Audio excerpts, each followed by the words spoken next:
All right, cycle 1, week 14. Let's get into it. I'm Caitlin. I share what I do each week in our CC class.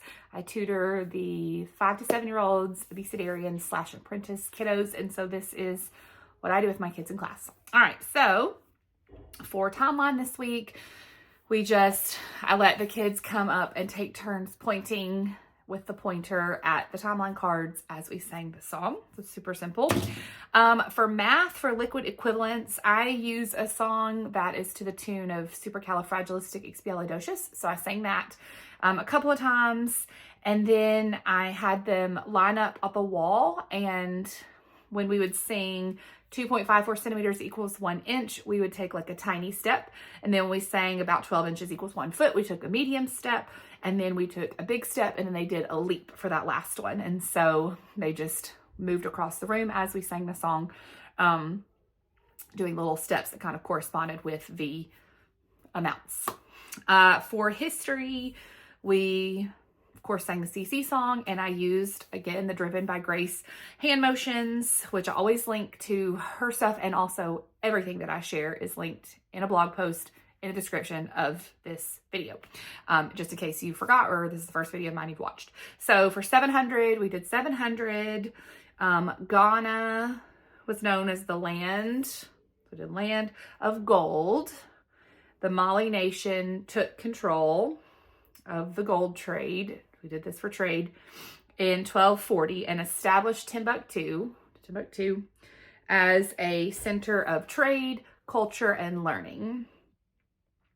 By the mid-1400s, the wealthy and powerful Songhai Empire controlled the trade in Western Africa. So we did all of the Driven by Grace hand motions except for Songhai, because in our campus, at least when we did the timeline song, we put our hands over like we're singing high, Songhai. So we used that same one in place of what she used. And so that's what we did for history. And then after we sang that through a couple of times, I gave out the visual cards that you've seen me use a lot before, and each of the kids had one. And then we sang through the song, and they came up and put their card on the board in order. So that was history.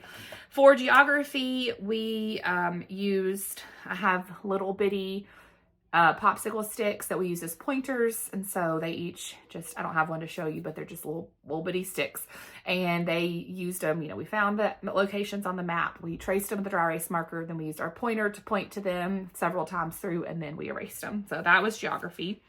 For science, we sang our science song to the tune of We Will Rock You. That's one of my favorite songs that we do. And so again, this will be linked if you don't know that version and you want to look it up, but that's what we did. So we did like clapped our legs and then sang the song. So that was science. For English, again, I felt like it was a lot of singing this week and not a whole lot of other stuff, but sometimes it just happens that way. For English, the song that I use with my kids at home is one that has weeks 14 through 19, has all the helping verbs, and it's to the tune of Chim Chimney. And so we sang just the first part, the definition, with that song, and then it's so short. We sang it several times. We sang it with like a loud voice and a soft voice and a medium voice, and that was that. That was pretty simple. For Latin, this is the 4th time we've been through this same bit of information, and so it's kind of getting to like, what else can we do with this?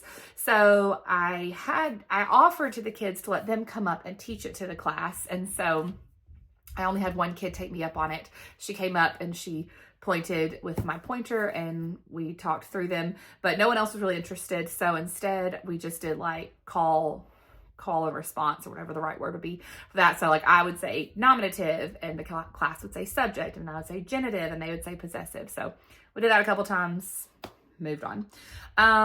For fine arts this week, I had those same little cards that I had used last week. Not the same ones, obviously, it's a different artist, but from the same person who put these in the tutor group. And so I printed those off. They have information about him and his art on the back, and so I read that to the kids. So we did that, and then we did the Inside the Lines lesson where you take cardboard and you draw a wiki stick cross on it, not draw, but you make a cross out of wiki sticks, cover it with a gold foil, and then rub it with black shoe polish. Our whole campus is doing like the same art all this 6 weeks. We kind of decide it together, and that way like my director can get the supplies and whatnot. So that's what we're doing.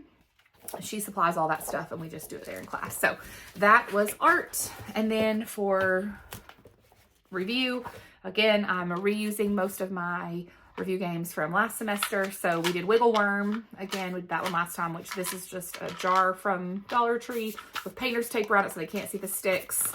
And they draw out a stick and it either has a subject like science, history, and if so, I pick one from the last 6 weeks and we do that, or a wiggle worm, and then they get up and they hop around and jump around. And we did that for about 15 minutes and it was just like, they were kind of wild and it wasn't going so great. So then I had them act like a dead worm, aka lay down on the floor, and we listened to like a chunk of the timeline song that was like medieval times up to now. I figured that covered the majority of the last 6 weeks. And then we had a few minutes left after that, so we listened to just several of our history math songs while they laid there. So I may be kind of reevaluating review time for next week and trying to add in some calmer, quiet activities or something. Or maybe it's just an off week and we'll see. But that was it. We did Wiggle Worm. They enjoy it. It just was, everybody was like hopping around where they weren't supposed to be and hands not to themselves, and it was just kind of a little squirrely. So that was it. So hope that helps. Hope you have a great week. Talk to you later. Bye.